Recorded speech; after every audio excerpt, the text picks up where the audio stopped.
Dr. Goenka, first of all, thank you very much for allowing us to spend this time with you. And Amrita is just very, very happy when it meets people that have made a pronounced difference in the Indian economy. And I want to thank you for allowing us this opportunity. It's my pleasure. Dr. Goenka, can I start by asking you, where were you born and where did you grow up, please? I was born in a very small village in Madhya Pradesh, MP, called Harpalpur. Not too many people have heard of it. It's on the border of MP and UP. And actually, I spent the first 7 years of my life in Harpalpur and had my primary education in Harpalpur before I moved to the big city, Kolkata. And when did you know that you will be entering a business career or going to IIT Kanpur and so on? Was it normal? I mean, is it? No, not at all. Not at all. It was, I think, about 6 months before my high school exam that my father asked me, so what do you want to do? So I said, well, I like math and physics, so I should do something in engineering. So he said, I have heard of a college, something like IIT or something. I'm told that they're pretty good, so why don't you apply there? So that's how it happened. So it was not pre-planned. I haven't gone through any coaching classes, nothing. Just applied to IIT and fortunately got in. Well, I mean, did you study very hard when you were younger? Everybody tells me I did, but I never thought so. I never thought I studied very hard, but I'm told that I was a bookworm and always studied. Okay. So now, progressing on after that, you spent some time also in the USA working for General Motors. What got you interested in the automobile industry? I think it was somewhat of an accident and somewhat of plan. When I went to US, I got research scholarship for doing work on bearings, and that led me to thinking about automobile industry.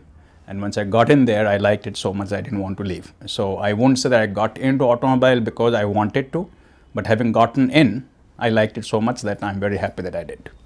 If I am a young person in a village, and you were once a young person in a village, how do you follow a track like yours? What do you do in order to prepare yourself so that the sky is the limit? See, I don't think that any two tracks can be same.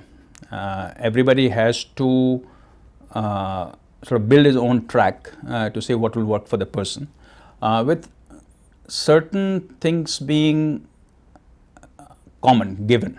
Okay, so if you are wanting to do something, and I'm not going to say build a career because I think that's not what it's all about. It's not about building a career. It's about achieving something that you will feel proud of.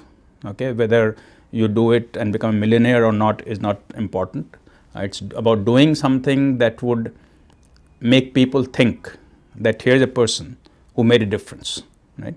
And if that's what you're looking for, then you prepare yourself for that in a way that will be different for everyone, but has some common threads.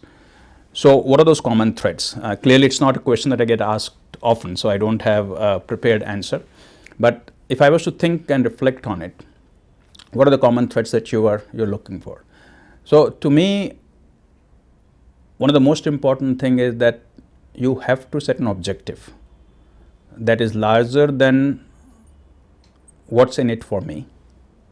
Okay, whether it is doing for society, for company, for the nation or for the world is not important, but it has to be beyond me. It has to be beyond why am I doing it? Is it only for myself? If it's only for myself, it will be a very different outcome, very different approach, very different results that you'll achieve. But if you set an objective that I'm trying to prove something not for myself, but for some other larger cause, then you will go in a different direction. Now, this is not something that you will think of when you are a young teenager. This is something that will evolve with time. But when you're a young teenager, to me, the most important thing that comes in at that time are the values that stay with you forever. Now, it's a cliche. Everybody will talk about values, right? But I truly believe that if there's one foundation that does not leave you ever, are the values that you created for yourself when you were a young, impressionable age kid. Okay, that value comes from not from what you do, but from the surroundings. Okay, the environment that you grow up in, what your family gives you, what your parents give you, what your teachers give you in high school. And that's what creates value. By the time you reach college and you reach your career, professional career, it's too late to create values, I believe. Yes, of course, there'll be delta difference between this and that, but the real values are created by the time you're at the age 18, 20, right? So if I was to go back and say, did that happen for me, and is that what is helping me? I cannot prove it, okay? And there's no scientific way of saying that what I have done had a lot to do with what happened to me when I was 15 years old. But I do believe in my subconscious mind that did make a huge difference, okay? It sets a temperament of what you do, how you do it. It sets what you want to do, no matter what. And those things, to me, are very important. I grew up in a modest background. My parents are very simple folks. Nothing fancy they taught me, but they taught me very simple things. And I went to a school in Calcutta that was not a famous, well-known school because I was from a modest family background.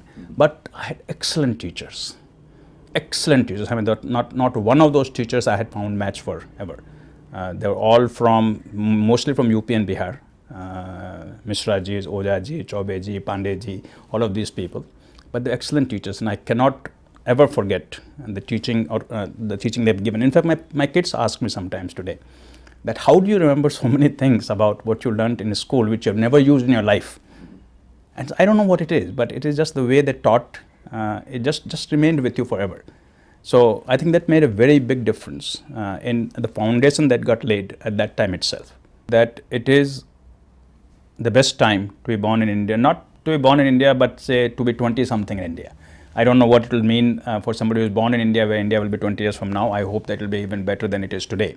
But certainly if you're 20-something and you are getting into a career right now with an objective of making a difference, and that's where I keep coming back. If your objective is to only become vice president in 3 years and make lots of money, then I really don't have much respect for you. But if your objective is to say that I want to make a difference, okay, I want to make a difference to the surroundings that I am in, I want to make a difference to the company that I happen to work for, the industry that I happen to work for, and the country that I'm living in, okay, if you come with that objective, there's so much that you can do, okay, in spite of all the things that we're talking about that is wrong with the country, and I also talk about what is wrong with the country, but that shouldn't deter me from saying, how do I make the most of it? Because there's so much opportunity available here today. There's so much quality that India has and Indians have that sometimes those who have not lived outside India don't even realize. Those who have not interacted with people from outside India don't even realize what India has to offer and what Indians have to offer. And I truly believe in that.